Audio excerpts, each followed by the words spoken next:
BetOnline is the world's most trusted betting platform and your number one source for everything online sports betting. Right now, you can receive a 50% free bet of up to $250 on your first deposit to bet on anything from the Olympics to baseball to Formula One racing. BetOnline has every stat, every matchup, and even live odds and spreads while the games are being played. When the game's over, head on over to our online casino and get in on a game of blackjack or poker, or unwind with one of our over 150 slots games. Head to the website today to get in on the action. Use promo code BLEAV for your 50% free bet credit on your first deposit up to $250. Bet online. The game starts here.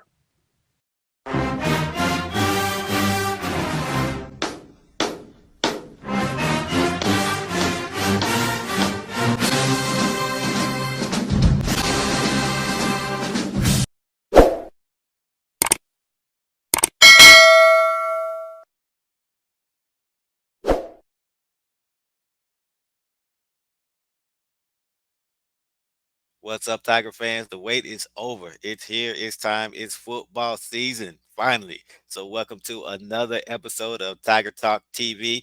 I am the Corey C. Make sure you subscribe to the podcast so you don't miss a single upcoming episode. You can find us on the Apple Podcast app, Spotify, YouTube, wherever you get your podcasts. So, be sure to follow the show and tell every Tiger that you know.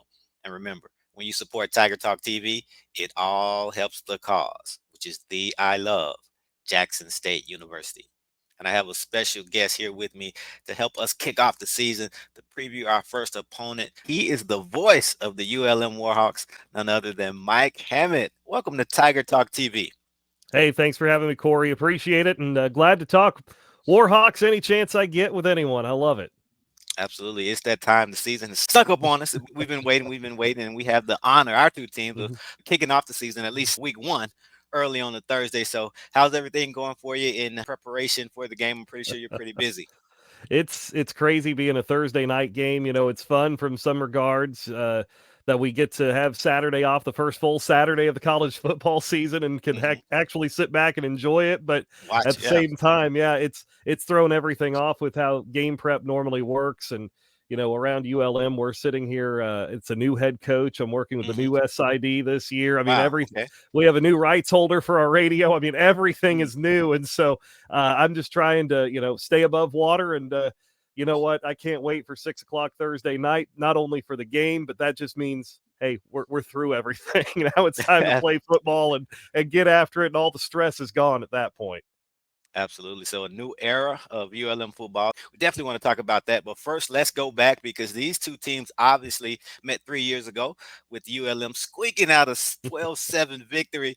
But the programs have gone in two different directions, opposite directions since then, with ULM unfortunately only winning 10 games during that time under former head coach Terry Bowden, including a 2-win season last year. Some tough times undoubtedly for Warhawk fans. So bring us up to speed, if you will, and give us kind of the short story of ULM football over these past 3 years prior to this new era. Yeah, it's hard to believe, you know, 3 years ago, and also, you know, as close as these programs are, you know, unbelievable. That was the first ever meeting in football between Jackson State and ULM. I mean, you guys are just down the road. So, but it is, you know, it's been rough. Terry Bowden's tenure last year, everything was built around the Army game and the season opener. Felt like if they wanted to go to a bowl game, they had to win the season opener, and they did. They had a great fourth quarter comeback. But then game 2 against Lamar really struggled a little bit against the Cardinals. Hunter Herring, who led the comeback against Army, got injured, missed the rest of the season at quarterback. So, you know, it never really materialized from that point on. Had a couple of 1-point losses, one at home to App State, losing on a 55-yard field goal on the final play of the game. And then at Texas State, had a 2-touchdown lead with 8 minutes to go. And Texas State came back and won. And so, you have those two games. Georgia Southern game had 3 turnovers in about a 4-minute stretch. Otherwise, you probably win that game at Georgia Southern. And so just, you know, some misses last year that really it could have broke out and been a big season. Instead, they lost their last 10 games, and a coaching change happens with that. So, you know, Bryant Vincent comes in. It's a new team, and, you know, I would say at this point, even though we're just coming up on game day here, anybody watching this, anybody listening, you, Corey, you guys may all know as much about ULM as I do with 73 new players. That's why we have you here, because we don't know. But it's been wild trying to get to know 73 new players on this roster, and I just hope I'm ready to go Thursday night. Yeah, I know you will be. We're counting on you. We're counting on you. But I remember doing this very preview show for that JSU ULM game back with Nick White a couple years ago, and he talked about how invigorated the fan base was at that time for that new era under Coach Bowden, and the expectations were fairly high considering the team's lack of success that previous season. What's your sense of the overall pulse of the fan base, the staff, and administration heading into the season this time around? It's the same. I mean, it's just about the same when you anytime you replace the head coach and you have a new regime come in, there's that renewed hope of, maybe this is the guy that gets it going. This is the guy that figures it out and starts to turn it around. And certainly I think you have that with Bryant Vincent. He certainly brought the right energy. He's done the right things as far as in the media and in the public eye of, saying the right things and doing the right things to get everybody fired up. And then it didn't hurt to be able to get a guy out of the transfer portal like General Booty. That everybody loves the name General Booty, but that he was a 3-star quarterback at one point in his career. Spent the last 2 years at Oklahoma as a backup, even though he didn't quite win that job at OU. It's exciting. You don't get a transfer quarterback from Oklahoma or a school of that stature every day coming to ULM. So it's going to be. I think that's gotten the fan base a little more invigorated to see, a kid like that committing to this program. And I think there's a lot of excitement about some of the talent they've pulled in to try to get this thing jump started in year one. Yes, of course, you've mentioned new head coach Bryant Vincent coming over from New Mexico to take over the reins. This will be his first tenure as a full-time head coach, although he has had that interim tag before. But what are some of the things he said and done in his 8 or 9 months in Monroe to begin to kind of put his stamp on this program? I think the biggest thing is just trying to get the players involved in the community and doing some different things. And, they've had a couple of camps and just try to get, people involved and everything. But I think one thing that you see with Bryant Vincent that maybe gets folks excited is just his background in coaching. That, he spent time at UAB where he was that interim coach for a year after Bill Clark retired abruptly right before the season. And he was part of that rebuild, though, where they shut the program down there for a couple of years. And he was part of them restarting that and getting that going again. He was at South Alabama when they started their football program there around 2010 and helped build that thing from the ground. And while ULM isn't building from the ground necessarily, it's similar in a way in that there hasn't been a lot of success here since this program went to FBS over 30 years ago at this point. So I think there's hope.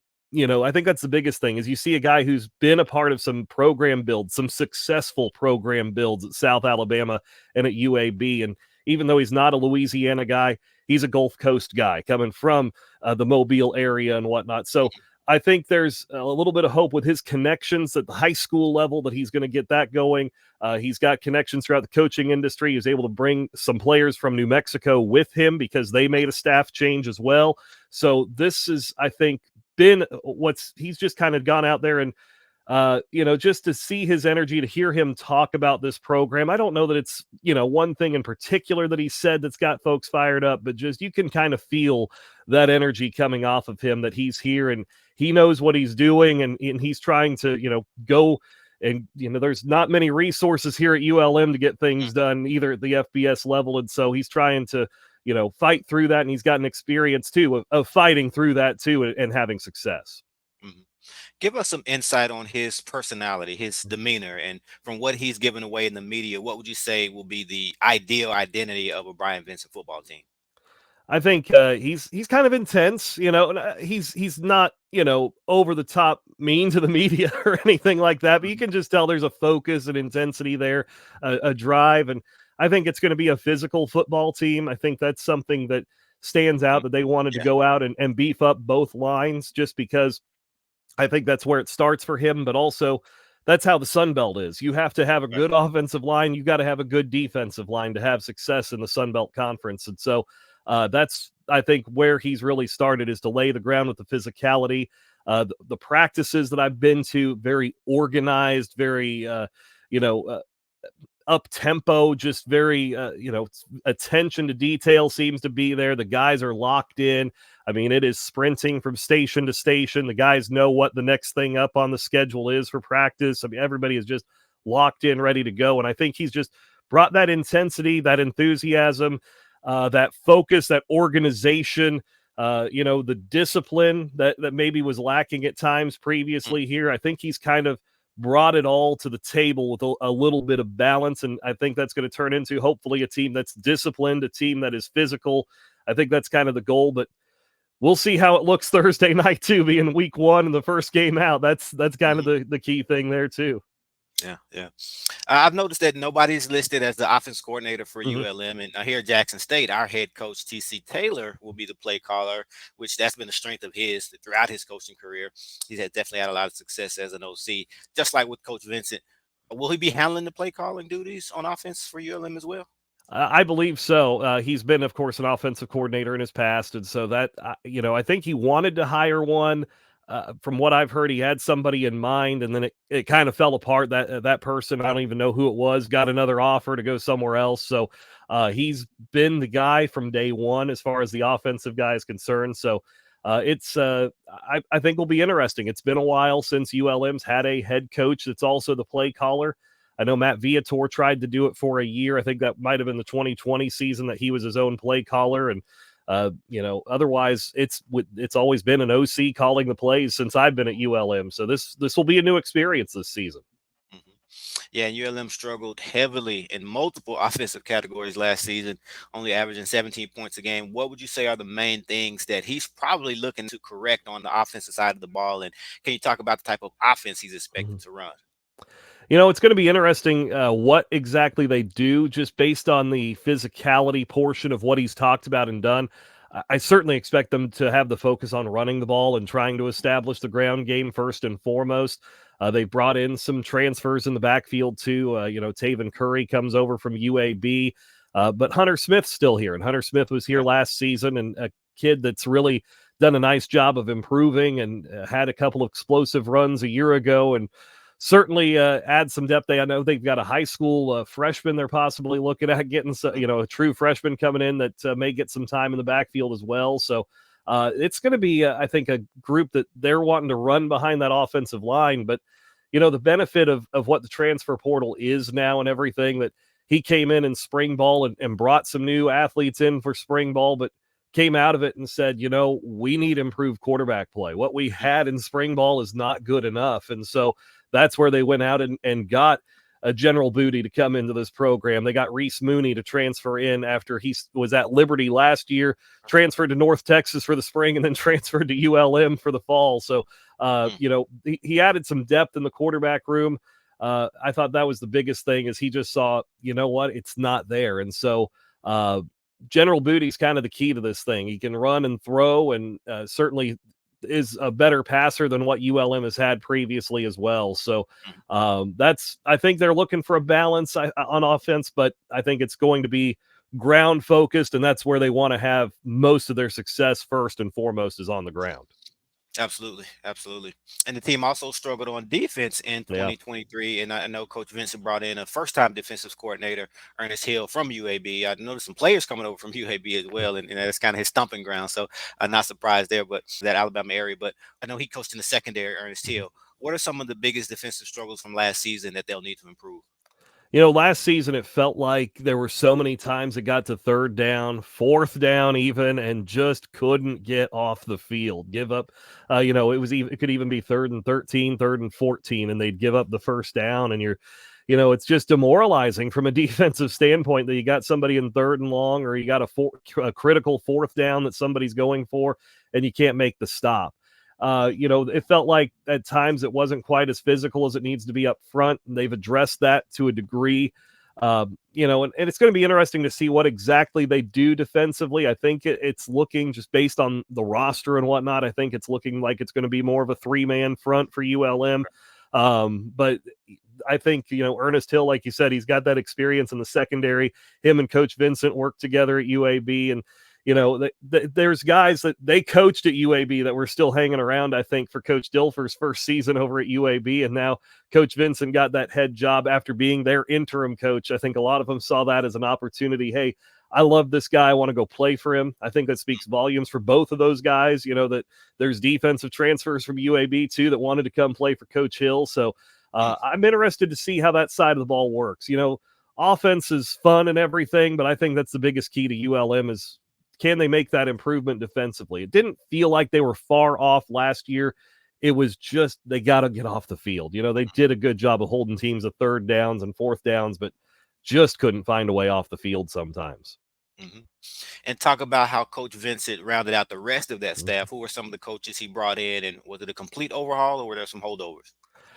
It's ended up being a complete overhaul with one exception, and that, of course, is Broderick Fobbs sticking around. Of course, the former Grambling coach, still here at ULM, and and managed to bring in his brother with him as well. So, we have both Fobbs brothers, Jamal Fobbs, coming in as an assistant coach for the wide receivers. But otherwise, everybody else is new. They did have one other holdover, but that went away after spring ball. I believe they made another change there. So, Troy Reffett, the outside linebackers coach, he's been here at ULM previously about 10 years ago or so.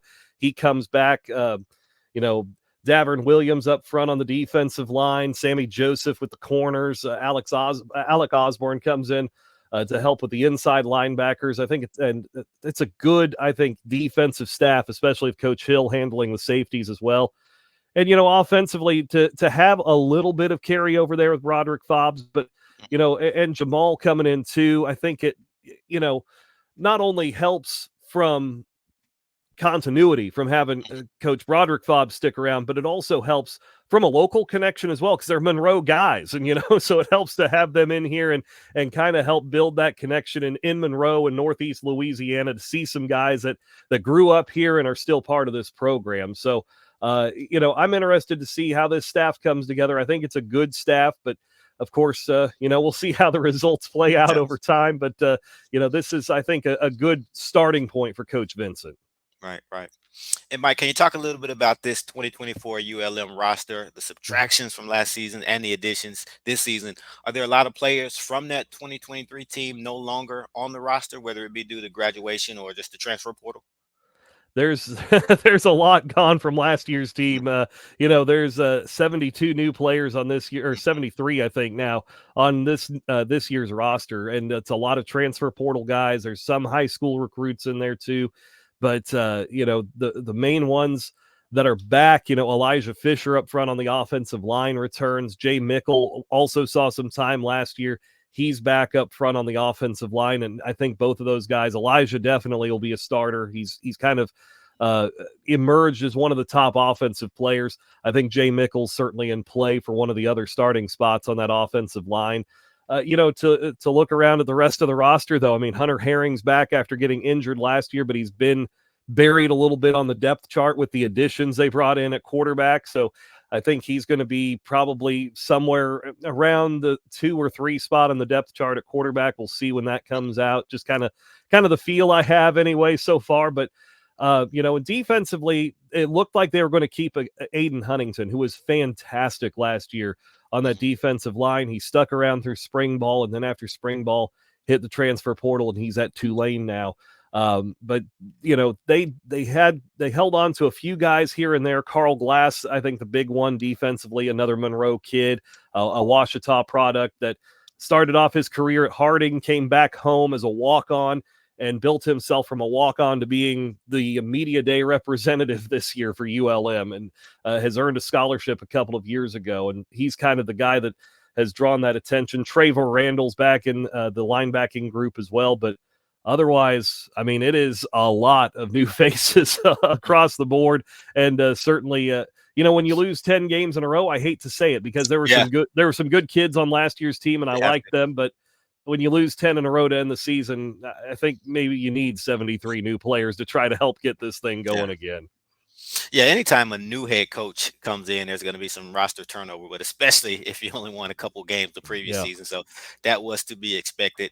You mentioned the 73 new players, and I Mhm. think I heard Coach Vincent say he had about 124 guys in camp. So a lot of guys. With so many new guys, I heard that you had to rely on the new NCAA football game as a cheat sheet to become familiar with some of the names. Is that true? That's been a blessing so far. Now, some of the numbers aren't right, but it's been Okay. helpful to kind of put some names and some positions anyway. Uh, and I'm interested from a broadcast standpoint. Obviously Jackson State not being on the game, I hope they bring FCS schools and the HBCUs into the game soon, because I'm interested to see week 2 when ULM plays UAB, which that, like we say, Coach Vincent was there, Coach Hill was there. There's a That's a lot. good point. That's going to be Yeah. and so, I hope this group isn't overlooking Jackson State. I don't I was believe they going to ask you are, that. I was but going to ask you that. yeah, but I'm interested week 2. Can the video game help me get to know UAB a little bit before the Warhawks play UAB? That's going to be fun to see. But I got the game because I have an 11-year-old son, and so it was a big part of my childhood. So I convinced my wife. I'm like, this is something to share with my son, and so Mhm. I've got the game now. It's just a matter of, hey, if it helps me in my work, then that helps me Why get the not? game again next year and go from Absolutely. there. Absolutely. Good point. That's awesome. That is awesome. With all these newcomers, would you say the majority of them are coming from the high school ranks? Because you Mhm. mentioned, true freshmen possibly getting some burn. The JUCO ranks, I know as a Mhm. person who follows recruiting that Coach Vincent really dug deep into the Mississippi JUCO pipeline. Then, of course, you're going to need transfer portal guys as well. So where's kind of that mix or that balance in terms of the newcomers? It's a lot of JUCO guys. There's a lot of other FBS schools. There's a couple, not many, but a couple Power 4 types. But they did a nice job of going in and getting the JUCO guys, finding a couple FCS guys that were looking for a call up. I think you're going to see Devon Wells on Thursday night as kind of the featured guy in the return game, especially. He was an all conference returner for Long Island the last couple of years. And so he wanted a chance to prove himself at the FBS level, and comes here to ULM to do so. And there's guys sprinkled in, but really it is, you're right, Mississippi JUCOs. There's a lot of Mississippi JUCO guys on this team. There's a lot of Kansas JUCO guys Yeah. on this team. And they did a nice job. And that's the thing too, is I feel like in this transfer portal era, the JUCO guys kind of get overlooked a little more, I feel like. And so, some of these guys, and the previous coaching staff, Coach Bowden talked about it last year, that, you know, these are guys that in the past, before the portal, would end up at the Power 4 type schools, and now they get overlooked, and, for a transfer portal guy. And so now some of those guys are finding their way into the group of 5, and ULM's been able to maybe get some higher ranked JUCO guys than they had got previously. So it'll be interesting to see how they kind of come together, how you get 73 guys that are new, how you get them to build that bond and that chemistry. So I'm interested to see how it works here over the next few weeks. But really, I told somebody doing my prep the other day, I said, this is now turned into where it was FBS, and you could kind of count on having a guy, 3-4 years or whatever, or 2 years even for a JUCO. I said, I feel like I'm calling JUCO ball because my roster turns over so much year to year, Yeah. and it's just, you can't really carry over any of your prep from one season to the next as a Yeah. broadcaster. So I've got to learn all these guys. I got at the time we're talking here, about 6 more days to do this, but Mhm. it's certainly going to feel like cramming for a test with all these newcomers coming up for Thursday night. Yeah, absolutely. Yeah, it was noticeable for us Jackson State fans who follow recruiting, with all the JUCO players that ULM was going after, especially in Mississippi, because those are a lot of the same guys that Jackson State Mm-hmm. pursued. ULM and Jackson State, they've done that the past few years, kind of gone back and forth over a number of recruits, noticeably in the JUCO ranks this year. But one big pickup, and you mentioned him already. I was wondering how long it would take, or who would say General Booty's name first, and how long it would take. I think it took you about 45 seconds to get to it, but that's a huge storyline. The quarterback coming from Oklahoma, of course, was named the Mm-hmm. starter. What's the buzz like around that decision, and what is he expected to bring to the table this season? I think the biggest thing that ULM needs from that quarterback's position is leadership. And I've seen that just a little bit. I've been around. I haven't been to many practices. I've been to a couple, but just seeing him kind of take responsibility if something goes wrong, talking up his teammates after a play, just they didn't really have that last year, it felt like. And so it's good to have that from General Booty. I think there's a lot of excitement. Of course, the Booty name in Louisiana carries a lot of weight.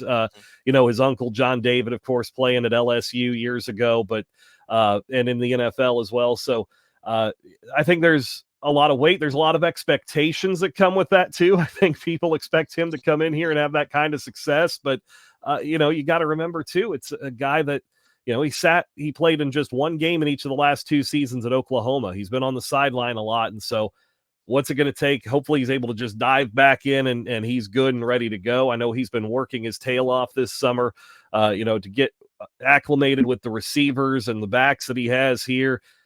I'm interested to see how it works. I've watched a couple of scrimmages here at ULM. You can tell that chemistry's coming along. It's just a matter of, when you get out there in live action, how's it going to look? And I think a lot of folks are excited. A lot of folks are interested to hear how many ways we can do something creative with that Booty last name on the air and whatnot too. So it's going to be fun. I really I think if he's successful, it's going to be a lot of fun around Monroe with him.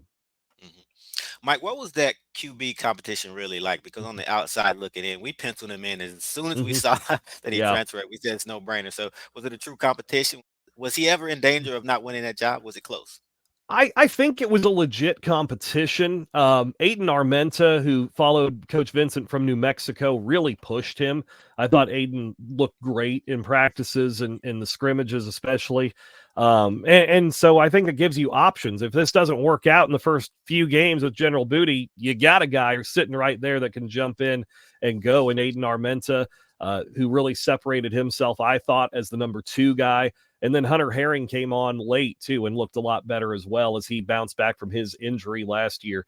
But I've told a lot of people, and this is just my opinion, it's not me hearing it from coaches or anything, but the moment I saw General Booty committed to ULM and signed with ULM out of the portal, I said, he's not transferring to ULM to sit on the bench. He's transferring to ULM to start and take command of this offense. It's just, you don't get a kid like that. Yeah, I know he's got Shreveport roots and Louisiana roots, but he doesn't transfer from Oklahoma to ULM to sit on the bench. He's coming here because he knows he can come here and win the starting job and take command and have a place at the table at one of 134 schools in the FBS and have an opportunity to prove himself. Great point. Great point. And with so many new faces, how has the team been gelling so far and coming together just from a chemistry standpoint? It seemed like from the first scrimmage to the second scrimmage, it looked a lot better, a lot cleaner, a lot crisper. I think it's coming together pretty well. And, I don't know what the mantra of this group is. I draw back to one of my previous stops in broadcasting where pre-transfer portal era days, but, it was an NAIA school that they had different rules in that conference about transferring, and you could actually transfer within the conference without penalty. And so this new coaching staff, young coaching staff came in, caught the eyes of the kids around the conference in their first year. In year 2, they had a lot of really good players from around the league transferred in. And one of the returning players kind of stood up in front of everybody and, talked about Cortez and burn the boats and all that, that you forget where you came from. It doesn't matter if you were a high school guy, a JUCO guy, a transfer, it doesn't matter. We're all here right now. And I think that has to be the mentality, especially in the transfer portal era for anybody. It's who cares where you came from. We're here to win in this season right now. And I think I see that a little bit with this ULM team. Again, once you get out there in live action and, start having some adversity and whatnot and real adversity from a real opponent and all that, I think it'll be interesting to see how they respond, how they try to bounce back from that. All right. You mentioned some of the returnees who are looking to make an impact. Are there any newcomers who are starting to make a name for themselves, at least over the spring and during the summer and fall camps, who may have some big expectations placed on them heading into the season? It's pretty much everyone across the board there, are newcomers, it seems like. But, I mentioned Devon Wells. I think that's a guy I'm interested to see how he incorporates himself in this offense, how he incorporates himself in the return game, especially. Billy Pullen's a guy we've heard a lot about, the edge rusher, Mississippi JUCO We kid. wanted him. We wanted him. Yeah. And he ends up at ULM. And, I'm interested to see how he is utilized because he's listed as an edge. So that's what kind of has me going. I think it's a 3-man front for ULM. I think it's going to be that 3-man. And then you have a guy like Billy Pullen that kind of flexes back and forth between a linebacker and coming down on the line, I think is how he's going to be utilized a little bit. So, those are the two of the key guys. I don't want to throw General Booty in there again because obviously he's a big piece of that from a newcomer standpoint. But, just the overall depth of this team, I think that too, to kind of hit on that because that was a big push that I think there was some good talent at the ones a year ago, but once you had a couple injuries here and there, you got into that depth, and especially the secondary by the end of the season was so depleted because of injury and everything. I'm interested to see how the depth goes. Once you lose that number 1 guy, how does the number 2 guy step up? How do you shift it around?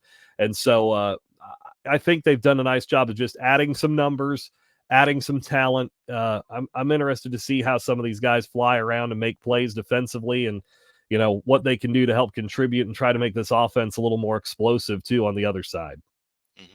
And what you've seen at practices and scrimmages, which unit would you say has been further along so far, the offense or the defense? I think it's the defense, but I think that's fairly standard too, just because, they at this point they've been seeing the same offensive plays for 2 or 3 weeks now. Just going against what ULM's been trying to run, and so. To watch practice and you're seeing the offense make mistakes and they throw an interception or something like that, you're going, man, what is going on? And then you stop and think about it. It's like, wait, hold on. The defense has been seeing this. They know, okay, this formation, they're doing this and that. And so they've been able to adjust and go do those things. And so you have to kind of take it with a grain of salt, but I think the defense is a little further along. I think it's a little easier on that side of the ball to get your schemes down and whatnot and just kind of fly around and make plays. And so, we saw it, as we talked about 3 years ago, that game here in Monroe, that was a very defensive game, a 12-7 ball game. Maybe it's the same type of thing because I think week 1, you're definitely, I think, more comfortable with what you've got defensively than maybe what the offense is set up to do. Yeah, and you typically know what you can expect from your defense. Sometimes that offense you just never know. Yeah. You just never know. Good stuff. Good stuff. And last thing before you go, what are obviously from practice and scrimmages, what would you say are the biggest differences that you've noticed between last year's 2-win team and this year's team? I think just the discipline, the intensity of things so far. You can tell it's a different level. The athleticism of this bunch, I think, has been raised through recruiting.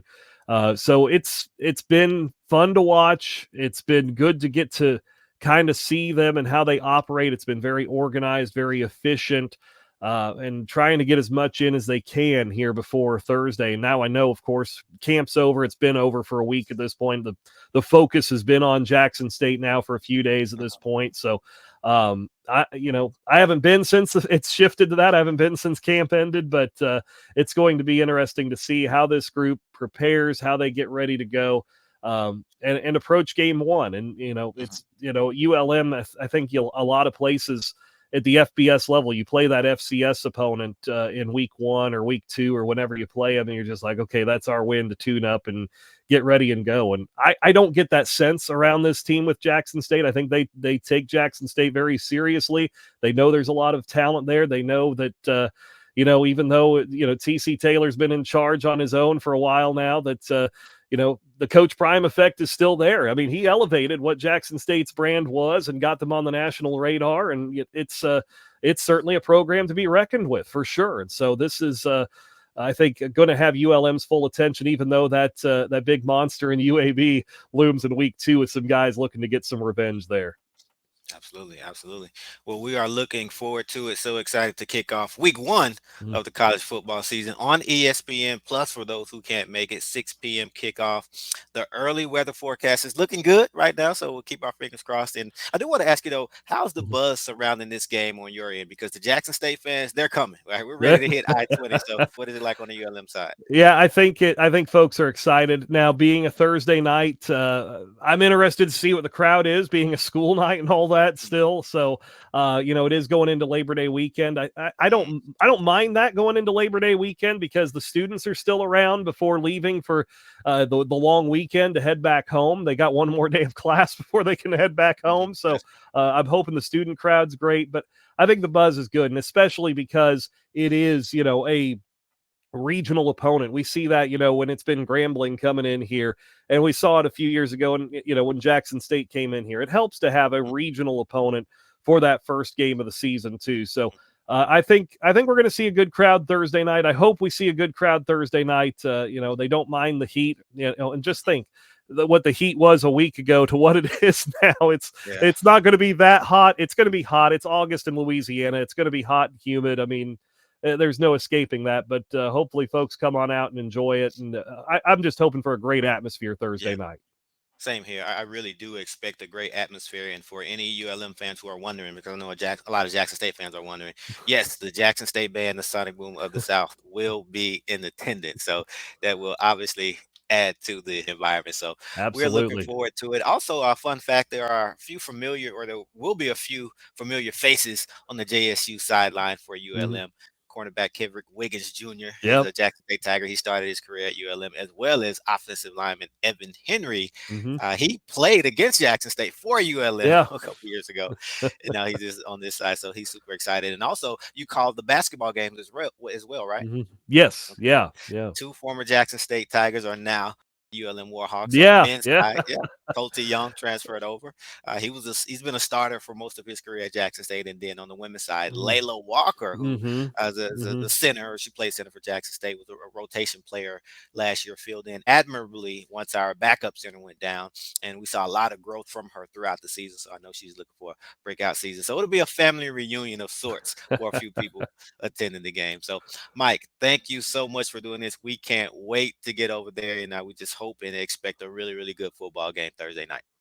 Looking forward to it. Thanks for having me on, Corey. Okay. All right. Take care.